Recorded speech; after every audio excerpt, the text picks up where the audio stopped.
Why do you call it Gumbo Garden?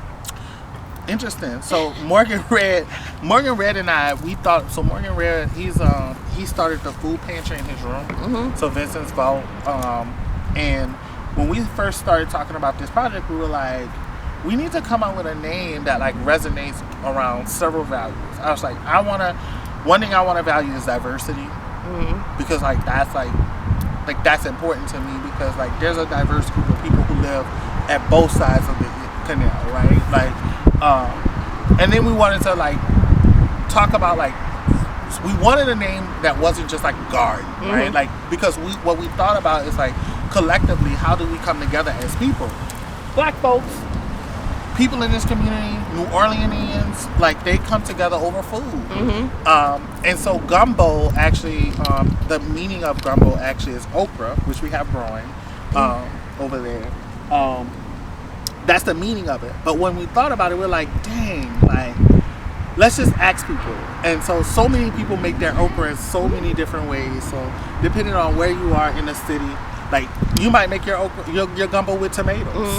That we call that a Creole, right? And some people make it with a base of like with okra, right? Some people like don't use okra or tomatoes, and so like they just use like a root, you know. And so when we thought about it, we're like, that's a name that can resonate with everybody, because one thing is that we all use fresh produce in our gumbo, right? In some way. And so that's a way that we can come together in a diverse space without being so like rigid about how we are. So it's really rooted in diversity and inclusion and equity too, you know. So that's, And then I really thought about like how food can really be liberating on some people. So I had heard tons of their stories, like how you know, they were depending on this produce, it saved them a bill, it saved them, you know. And then I think that it's our due diligence to really be more civically engaged in our community, in terms of like, we may not be able to like help you with everything, but like food production, everyone needs food to sustain, right? So this is what we have now. This is our summer garden. So these are our squash and zucchini. Those open flowers turn into squash. We did soil sampling on all of the soil. And what you'll see here, and kind of like keep this a little bit, because this just as a demo to see sort of what used to be. So you could tell this soil, right? If you look in here, there's glass, there's all kind of debris, right? Versus this soil, which is high in nutrients. It's called compost. We imported this soil to Gumbo Garden. After you'll see sort of that all that soil coming over here after we finish it off. But also in doing soil samples, what we learned was that there were high toxins, like lead toxins, primarily coming from people dumping paint. So 2 facts about it. This, on top of this land, it used to be a paint shop. So they were just like dumping paint. Then they tore it down. It was like a warehouse style, like that over there. Those toxins were still in the soil. And so what we were doing, essentially, we were still growing, and we were still disseminating this produce, which isn't good, right? Like, that's not good. That's what commercial farming is, right? Like, that is the definition of commercial farming. Like, they don't care about the soil, they don't care about the land, they don't care about what they put on there, as long as they get the best fresh produce, what they call fresh, right? These qualifiers that aren't necessarily true.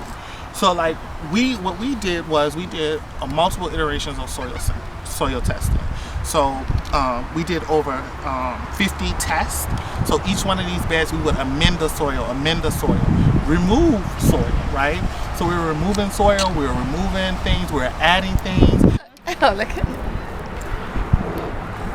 So when do you decide, like, when they're ready? So these will like kind of like peek out of like the soil, like the little tops will kind of come out. Sometimes. Sometimes you don't get a good one. Like this one is okay. These are short and sweet carrots. So what we've been doing with these carrots particularly is we've been packaging the carrots to make salad mix, so people can make their own like salads at home. These are called Georgia collards here. Wow. Miss Angie Brown, on her request, because we do source our community to figure out what they want to see. Grown. She requested collards. She wants her collard greens, so she got her collards. They do. Oh, they're really good too. They do. Look Yeah. at the leaves. You know, you can in the store sometimes Yeah. Those leaves look really healthy. Yeah. Louisiana red beans. And so these will actually grow in trellis up here. We have intentionally put these here.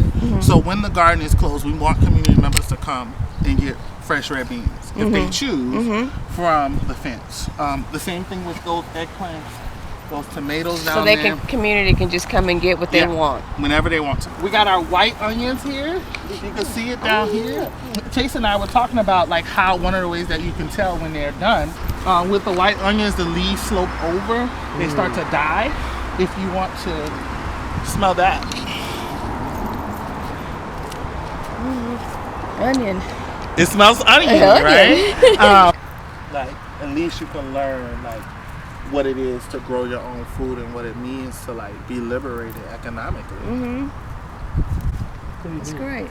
It is pretty neat. It's like this piece of like reconnecting with something and watching it, physically watching it grow. Right. I think the best benefits are when students come and they plant something and they come and take care of it every 2 weeks. You know, that's like so transformational because they're like, oh, I really grew this. And it's like, yeah. And then Chase too, like we went to the community center and gave this out. So like we act like physically seeing it. Right. Like not just you grew this and didn't even talk to the person who's gonna consume it. No, like you grew this And it's a need. and it's a need. It's a necessity. It's a need that's always there. I think it's therapeutic to them too. I was just gonna say, it's probably just relaxing, just to be out here and just away from all the noise, just to have And just to get away from school. And I'm always thinking about like what VP Wright always asks us is like, if Xavier would leave today, like what would the community miss? And I think right now we're moving to this phase where like they're gonna miss the garden. If we left today, they will miss the garden. We're not leaving, but still. Right. This is something that I think that the community is starting to resonate with. You know, now we have to just maintain it and just keep it sustainable and growing. And the hard part of the work happened this year. That was the importing of the soil and all that stuff. So now we're at a stage where we're not doing thousands of hours of work to get something up and running. The next stages of the project though is really talking about the aesthetics part of it because that's important. I think that's important. It's not equally as important as food production, right? But it is important because what I think and what I hope to attain from this is like community gathering spaces where then this becomes like that space where community members can come together and create solutions for their community. You know, Miss Angie Brown, every day she comes and tells me about this step that has been broken, and she's like almost 100 years old, and she's like crossing this bridge with this broken step because she wants to just catch the bus and just go places, like because she's tired of being in the house. I would too. But that's like although that's like feels like such a small problem, it's such a large problem For her, for her. And she made a point. She was like, they wouldn't do that in Lakeview. And I'm like, you're right, Miss Angie Brown. They wouldn't. They wouldn't just leave that step like broken and shattered, you know. But I wanna host events. I wanna do the event side of like social justice and inclusion, where people are like sitting here talking and doing this good work and like finding solutions for their community. But it's hard when it's not aesthetically pleasing, and it's like hard when it's like you don't want anybody to get hurt. Like what cause like can we talk about together in a space that like liberates us to be free from some of the problems, right? Because largely in part the community has been forgotten.